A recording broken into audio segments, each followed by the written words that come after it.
Before I start, I have to ask you a question. You already heard the news that the Philippines, our country, has won a world title, a title. Yes, you just heard it right.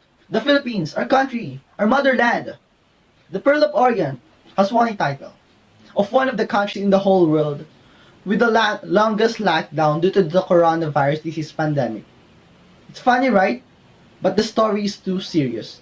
More than 100 million Filipinos are affected by this coronavirus disease pandemic. But let's be specific that the one who takes most pain in the humanity of this country are the beggars, the homeless, and the poor, which consists of 5 million Filipinos. A pleasurable day to each and every one. I am Clarence Morales, and I will be presenting to you my social campaign with the topic, The Life of Beggars in this Coronavirus Disease Pandemic.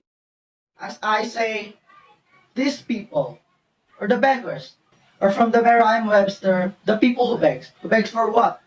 For the sympathy of others. They are one of the most vulnerable individuals to coronavirus disease pandemic. So the question is why? First of all, in this pandemic, they do not have an adequate and accurate information. They only rely on the news they receive from the people with the same status in them. And it can reflect on how they will act and react. And most of these news are fake news. That is why they don't even have any stepping stone on how to protect and defend themselves. Second, they can have things that can help them survive, such as basic things like nutritious food, clean water, face masks, etc. And even if it's not a pandemic, without these vital things, we can survive a month, or a week, or even a day. And lastly, they do not have a warm and safe place to live on.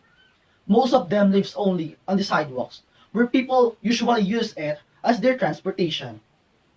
And it only means that they really are susceptible to this coronavirus disease pandemic. Also, since they do not have any idea about the pandemic, they do not have any idea how this virus is spread, or even health protocols such as social distancing.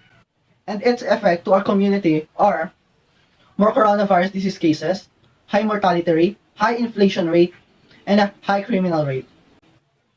That is why I have thought of an idea where we people who have a stable and comfortable life than them can help them in simple manners. This program aims to help our brothers and sisters who are not privileged to change and improve their life at least, instead of by standing on sidewalks and hoping for someone to give for them. A campaign with the name of Simpleng Barya Mo Sagot sa Buhay.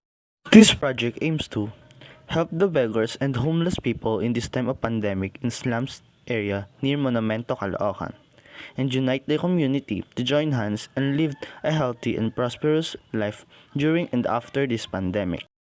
This project will gather beggars to give some relief goods such as food, water, face masks, etc. And also, this project will conduct seminars for the beggars with concern to the things like all things about the pandemic, its causes and preventions, how this virus spreads, the following health protocols, and more. And it will also conduct seminars for Livelihood activities, because in this program we will not only help them to live in a day or a week or even a month, we will also help them to help themselves to live independently in a way that this project will conduct seminars for livelihood activities, such as technical and vocational jobs like dressmaking, sewing, cookery, beautification, or even working on factories with technical and professional jobs. Its purpose is to unite the community, especially in this time of COVID-19 pandemic, to help our siblings who are unfortunate victims of this cruel world. Since we will help them to find a decent job, they will become a taxpayer and will contribute to our country. That is why it is worth to consider. This program will mainly use Facebook to acquire information on Facebook pages and group for fundraising purposes.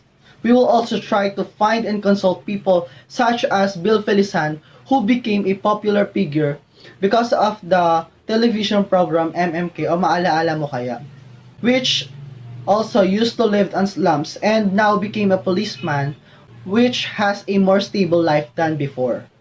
I know from the start that most of you will not agree with me, because some of you have a bad experiences from them.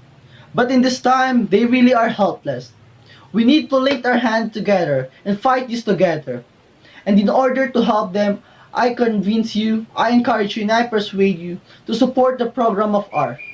Or even sharing and posting this video on social media is your great help. Baka di mo akalain ang barya para sa'yo ay nakatulong na sa libo-libong tao. Beggars deserve better. Thank you for listening.